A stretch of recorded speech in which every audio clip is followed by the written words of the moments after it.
नमस्कार दोस्तों, आज हम आपको आंवला की एकादशी व्रत कथा सुनाने जा रहे हैं, जिसे सुनने से विष्णु भगवान की विशेष कृपा प्राप्त होती है। आंवला एकादशी के दिन ये कथा सुनने से लक्ष्मी जी की प्राप्ति होती है। तो चलिए कथा शुरू करते हैं। तो प्रेम से बोलिए लक्ष्मी नारायण की जय। ब्रह्मांड पुराण में मानधाता और वशिष्ठ संवाद में फागुन मास के शुक्ल पक्ष की आंवला की एकादशी का महत्व इस प्रकार वर्णित हुआ है। एक बार मानधाता जी ने वशिष्ठ जी से प्रार्थना की, हे ऋषिवर, यदि आप मुझ पर प्रसन्न हैं, मुझ पर यदि आपकी कृपा है तो आप कृपया करके मुझे एक ऐसा व्रत बताएं जिसका पालन करने से मुझे वास्तविक कल्याण की प्राप्ति हो। इसके उत्तर में वशिष्ठ जी ने प्रसन्नचित होकर कहा, हे राजन, मैं आपको शास्त्रों के एक गोपनीय रहस्यपूर्ण तथा बड़े ही कल्याणकारी व्रत की कथा सुनाता हूँ, जो कि समस्त प्रकार के मंगल को देने वाली है। हे राजन, इस व्रत का नाम आंवला की एकादशी व्रत है। यह व्रत बड़े से बड़े पापों का नाश करने वाला, 1000 गाय दान के पुण्य बराबर फल देने वाला और मोक्ष प्रदान करने वाला है। पुराने समय के वैदिक नाम के नगर में ब्राह्मण, क्षत्रिय, वैश्य तथा शूद्र वर्ण के लोग बड़े ही सुख पूर्वक निवास करते थे। वहाँ के लोग स्वाभाविक रूप से स्वस्थ और हष्ट पुष्ट थे। हे राजन, उस नगर में कोई भी मनुष्य पापात्मक अथवा नास्तिक नहीं था। इस नगर में जहाँ तहाँ वैदिक कर्म का अनुष्ठान हुआ करता था। वेद ध्वनि से यह नगर गूंजता रहता था। उस नगर में चंद्रवंशी राजा राज करते थे। इसी चंद्रवंशी राजवंश में एक चैत्ररथ नाम के धर्मात्मा और सदाचार राजा ने जन्म लिया। यह राजा बड़ा पराक्रमी, शूरवीर, धनवान, भाग्यवान तथा शास्त्र ज्ञान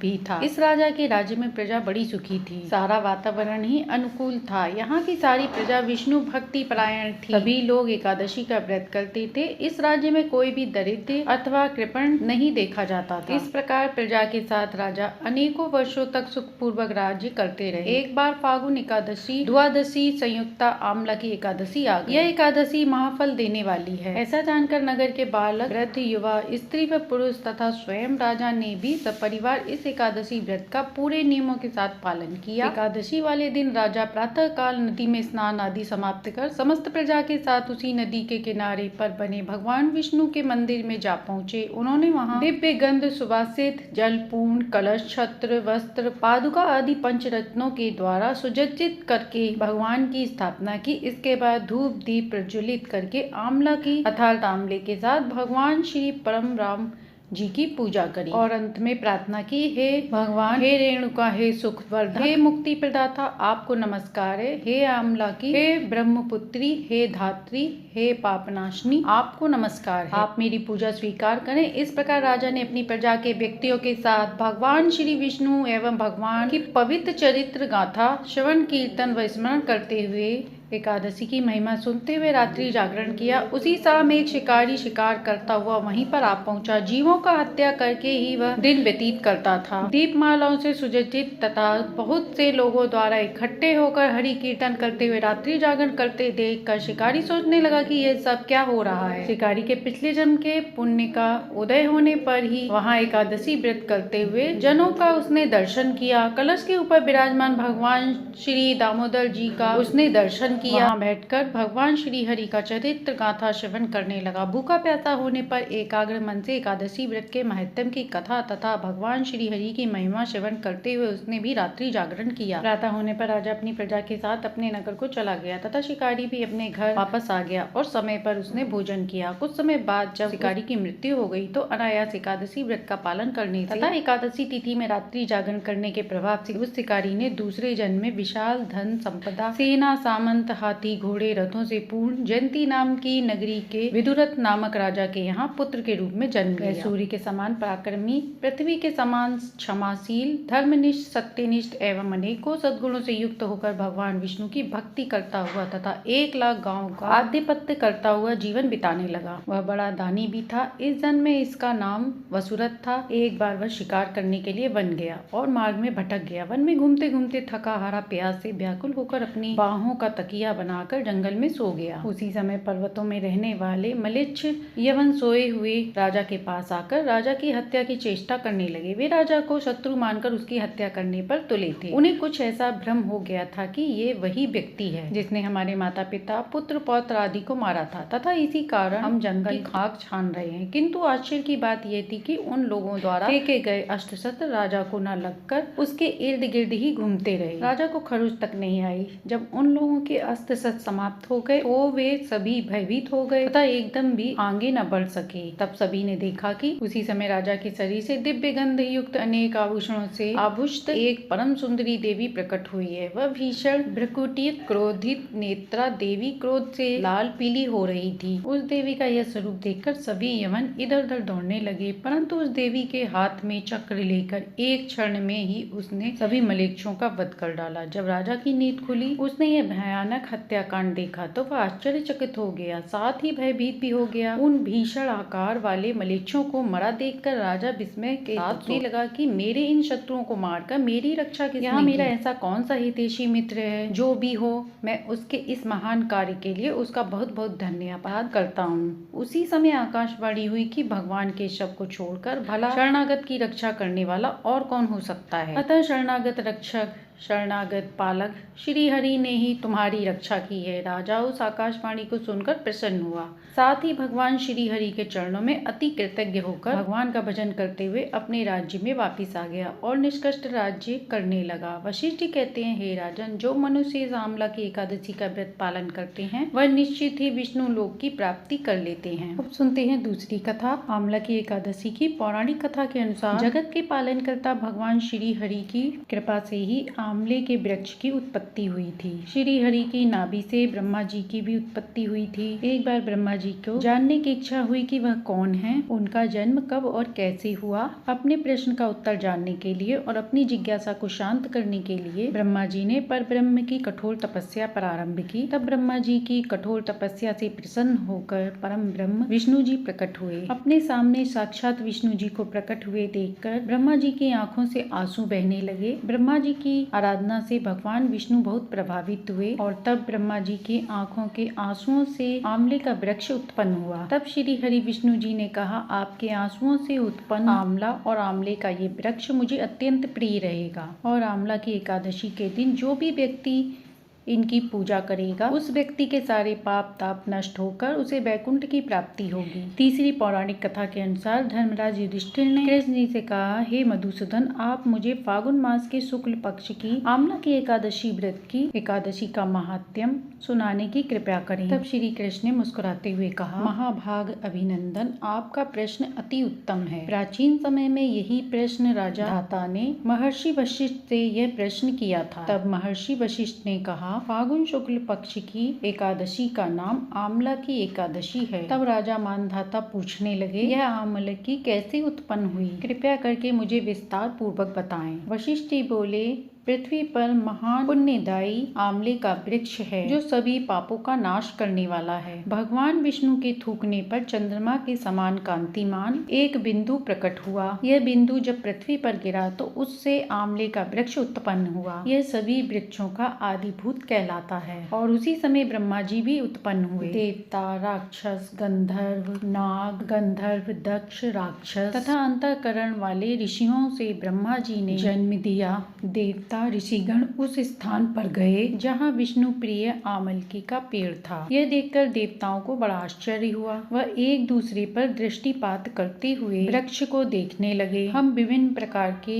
वृक्षों के बारे में जानते हैं, पर यह कैसा वृक्ष है जिसके बारे में हम कुछ भी नहीं जानते। उन्हें आपस में इस तरह बात करते हुए थोड़ी देर में ही आकाशवाणी हुई। आकाशवाणी ने बताया कि यह सर्वश्रेष्ठ आमलकी का वृक्ष है जो विष्णु जी को अत्यंत प्रिय है। इसके स्मरण मात्र से ही गोदान का फल मिलता है। इसको स्पर्श करने से दुगना और इसके फल खाने से तिगना पुण्य प्राप्त होता है। इसलिए प्रयत्न पूर्वक आमलकी का सेवन करना चाहिए। यह सभी पापों को हरने वाला वैष्णव वृक्ष है। इसके मूल में विष्णु, मध्य के भाग में ब्रह्मा जी, कंद भाग में भगवान शिव, शाखा में मुनि, कलियों में देवता, पत्तों में वसु, फूलों में मरुदगण, फलों में समस्त प्रजापति वास करते हैं। आमलकी का वृक्ष सर्वदेवमयी है। भगवान विष्णु के भक्तों के लिए ये परम पूजनीय है। तब ऋषियों ने कहा, हे प्रभु, आप कौन हैं? आप हमें अपना परिचय दीजिए। तब फिर से आकाशवाणी हुई और कहा, जिन्हें विद्वान पुरुष कठिनता से देख पाते हैं वही सनातन विष्णु मैं हूँ। इस तरह भगवान श्री हरि का कथन सुनकर ब्रह्म कुमार महर्षि उसी समय भगवान विष्णु की स्तुति करने लगे। हे आत्मा एवं परमात्मा के प्रभु, आपको नमस्कार है। अपनी महिमा से से कभी चिन्मय न होने वाले हे अच्युत आपको नमस्कार है। ऐसे पंच रहित परमेश्वर को बारंबार नमस्कार है। दामोदर सर्वज्ञ केशव ईश्वर को नमस्कार है। हे मायावती आपको मेरा बारंबार नमस्कार है। आप विश्व के स्वामी हैं। ऋषियों के इस प्रकार स्तुति करने से भगवान विष्णु प्रसन्न हो गए और बोले, हे महर्षियों, मैं आप सब पर प्रसन्न हूँ। आपकी क्या इच्छा है? तब ऋषि बोले, हे प्रभु, यदि आप प्रसन्न हैं तो कोई ऐसा व्रत बताएं जो स्वर्ग और मोक्ष रूपी फल प्रदान करने वाला हो। तब श्री हरि ने कहा, फागुन शुक्ल पक्ष की एकादशी के दिन आंवले के वृक्ष के पास जाकर पूजन व रात्रि में जागरण करना चाहिए। ऐसा करने से मनुष्य सभी पापों से छूट जाता है और सहस्त्र गोदान का फल प्राप्त करता है। तब ऋषियों ने कहा, हे प्रभु, कृपया करके इसकी व्रत की विधि बताएं, यह कैसे किया जाता है? श्री हरि ने कहा, एकादशी के प्रातः काल दंतावंत करके यह संकल्प करें कि हे पुंडरीकाक्ष, हे अच्युत, मैं एकादशी निराहार रहकर दूसरे दिन भोजन करूंगा, आप मुझे शरण में रखें। ऐसा नियम लेने के बाद पतित, चोर, पाखंडी, दुराचारी, मर्यादा भंग करने वाले तथा गामी मनुष्य से वार्तालाप न करें। अपने मन को वश में रखते हुए नदी में अथवा किसी भी जल से स्नान करें। स्नान करने के पश्चात घर आकर पूजन हवन करें। इसके बाद सब प्रकार की सामग्री लेकर आंवले के वृक्ष के पास जाएं। वहां वृक्ष के चारों ओर जमीन, झाड़, बुहार लीपकर शुद्ध की हुई भूमि में जल भरें। कलश स्थापित करें। कलश में पंच तत्व, पंचरत्न और इत्र आदि डाल दें। श्वेत चंदन से इसको सजाएं। फिर कलश के कंठ में फूल की माला पहनाएं। सब प्रकार की धूप से सुगंधित फैलाएं। इसके बाद जलता हुआ दीपक जलाएं। पूजा के लिए नवीन छाता, जूता और वस्त्र भी मांग कर रखें। कलश के ऊपर एक पात्र रखें, उसे खीलों से भर दें। फिर उसके ऊपर परशुराम जी की या विष्णु भगवान जी की मूर्ति स्थापित करें। इसके बाद इन मंत्रों से उच्चारण करते हुए श्री हरि का पूजन करें। वासुदेवाय नमः, यज्ञमुखाय नमः, गदिने नमः, श्री वस्त्रधारिणे नमः, दामोदराय नमः, विश्वरूपिणे नमः, वामनाय नमः, विशोक निधये नमः, वैकुंठाय नमः, चक्रिणे नमः, पद्मनाभाय नमः, उग्राय नमः, विशोकाय नमः। इन मंत्रों का उच्चारण करते हुए श्री हरि का पूजन करें। इसके बाद श्री हरि का नाम लेकर आंवले के पेड़ की 28 या 108 परिक्रमा करें। इसके बाद भक्ति भावना से वहां पर जागरण करें। इसके बाद आमल की एकादशी व्रत की कथा का श्रवण करें। रात्रि जागरण के बाद सुबह होने पर श्री हरि विष्णु की आरती पूजन करें। कलश, छाता, अन्य सामग्रियों को किसी ब्राह्मण या जरूरतमंद को दान कर दें और मन ही मन कहें, हे विष्णु भगवान, मुझ पर प्रसन्न हों। इसके बाद आमलकी का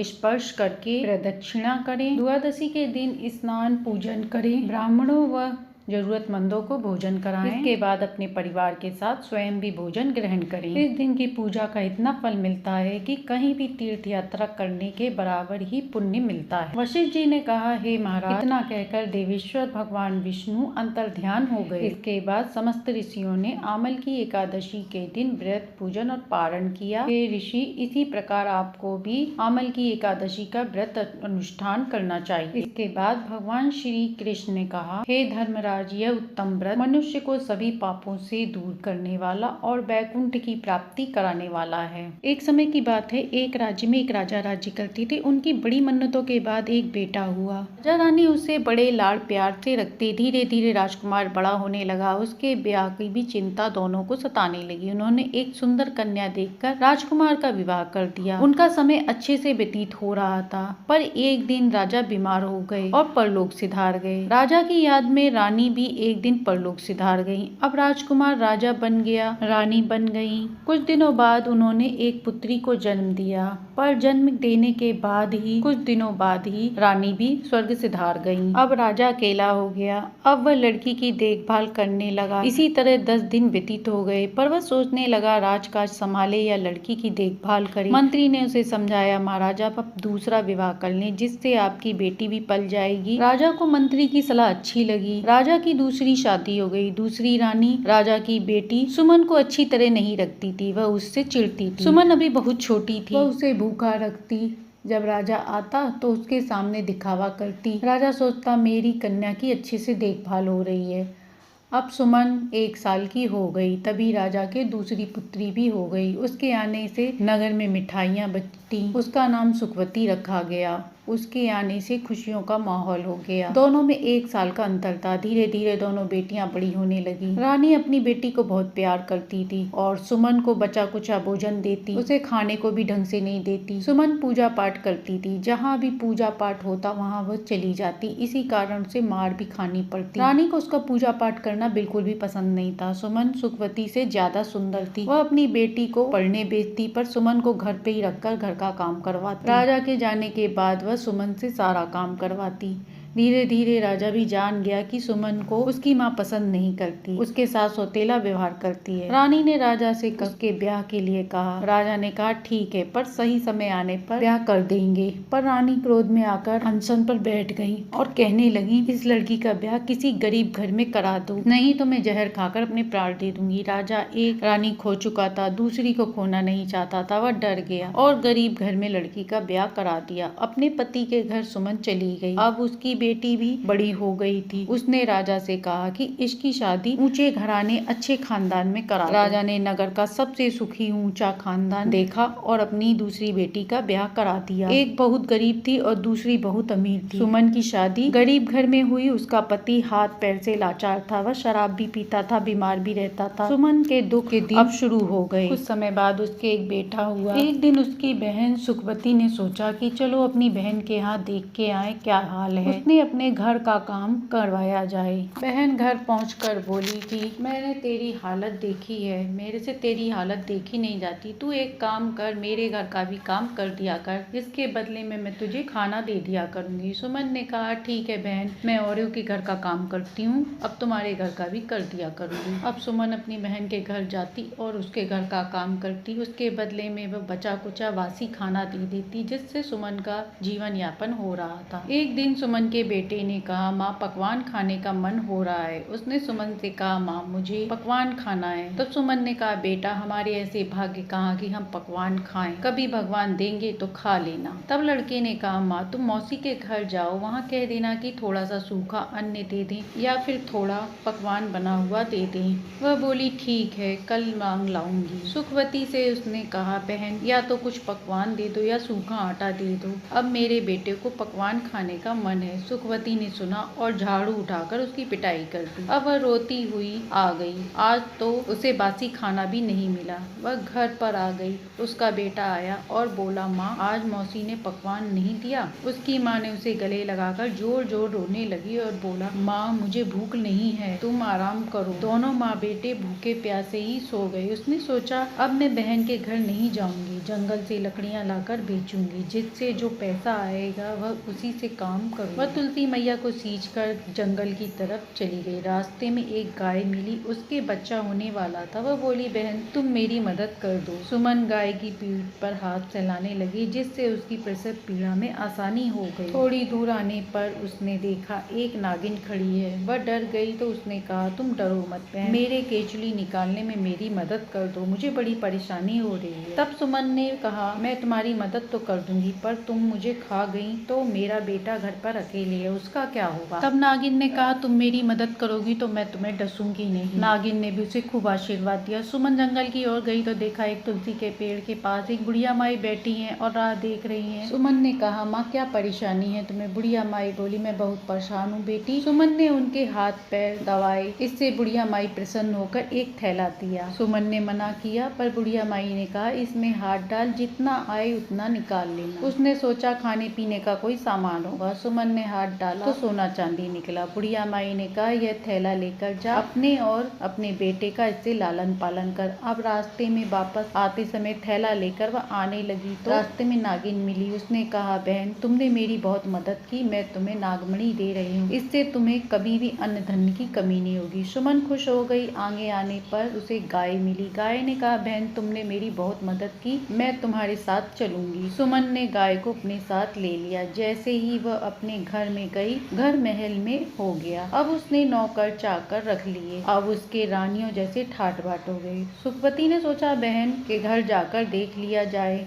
2 दिन से वह काम पर क्यों नहीं आई। उसने वहां जाकर देखा बहन के ठाट बाट हो रहे हैं। तब उसने पूछा आजकल तुम काम करने नहीं आ रही हो। तब सुमन ने कहा एक काम कर बहन, तू ही मेरे घर झाड़ू पोछा लगा जा। तू मुझे बासी देती थी पर मैं तो तुझे ताजा खाना दूंगी। यह बात से वह तिलमिला उठी और झूठी मुस्कान निकाल कर बोली, अरे बहन गुस्सा मत करो, सच सच बताओ इतना माल कहाँ से ऐंठ कर लाई हो। सुमन बोली मैंने तो कहीं से नहीं ऐठा, मुझे तो तुलसी माता की कृपा हुई है। बहन बोली सच सच बताओ, नहीं तो राजा से शिकायत कर दूंगी, सूली पर चढ़वा दूंगी। सुमन ने बताया जब तूने मुझे मारा तो मैं जंगल की तरफ गई, वहाँ मुझे गाय, नागिन और बुढ़िया माई मिली, सभी ने मेरी मदद की। अब सुखवती के मन में लालच आ गया। अगले दिन सुखवती भी फटी साड़ी पहनकर जंगल में चली गई। जंगल में उसे एक शेर दहाड़ता दिखाई दिया। सुखवती डर गई, वह जान बचाकर भागी। आगे आने पर नागिन मिली, नागिन फुसकारती हुई नजर आई, वह वहाँ से भी जान बचाकर भागी। सुखवती को लालच था, वह सुमन की तरह धन दौलत लेकर वापस लौटना की सोच रही थी। लालच में आगे बढ़ती जा रही थी। आगे बढ़ते हुए उसे बुढ़िया माई बैठी मिली। बुढ़िया माई कोई और नहीं साक्षात तुलसी माता थी। वह उनकी परीक्षा ले रही थी। उनने कहा बेटी जंगल में कोई दिखाई नहीं दे रहा, यह घड़ा जरा पकड़कर मुझे पानी पिला दो। वह डांट कर बोली मेरे पास इतना टाइम नहीं है कि जो मैं तुम्हें पानी पिलाऊं, मैं यहाँ किसी काम से आई हूँ। बुढ़िया माई चुप हो गई। बुढ़िया माई ने कहा अरे बेटा मेरे जुए देख लो। सुखवती ने कहा तुम्हें क्या मैं जुए देखने वाली लग रही हूँ। बुढ़िया माई ने कहा बेटा मेरे वहाँ थैला टंगा हुआ है, तुम्हें जो चाहिए उसे ले लो। अब उसे सुमन की बात याद आ गई। वह झट से थैला लाई और हाथ डाला तो उसमें कीड़े मकोड़े हाथों में चिपक गए। वह चिल्लाई तुमने मेरी बहन को धन दिया और मुझे कीड़े मकोड़े दे रही हो। बुढ़िया माई ने छड़ी उठाई और उसकी पिटाई करते हुए बोली तेरी बहन तो शक्ति की है, वह तुलसी माता की पूजा करती है, कथा कहानी सुनती है, तू लालच के मारे उसे नीचा दिखाने के लिए यहाँ धन लेने आई है। बुढ़िया माई उसे पीटते पीटते जंगल से बाहर लाई। उसे अपने किए का पछतावा होता है। वह सीधे सुमन के घर जाकर माफी मांगती है और कहती है बहन मुझे माफ कर दो। हे तुलसी माता, हे ग्यारस माता, जैसे आपने सुमन का दुख हरा ऐसे ही अपनी कहानी कहते सुनते हुकारा भरते सबके घर में सुख शांति समृद्धि देना। जो भी ये कहानी सुने सुनाए उसके घर में अन्न धन के भंडार देना। तो ये थी आंवला की एकादशी के दिन सुनी जाने वाली संपूर्ण कहानी, जिसे सुनने से सुख सौभाग्य में वृद्धि होती है। कहानी अच्छी लगी हो तो लाइक एंड सब्सक्राइब करें।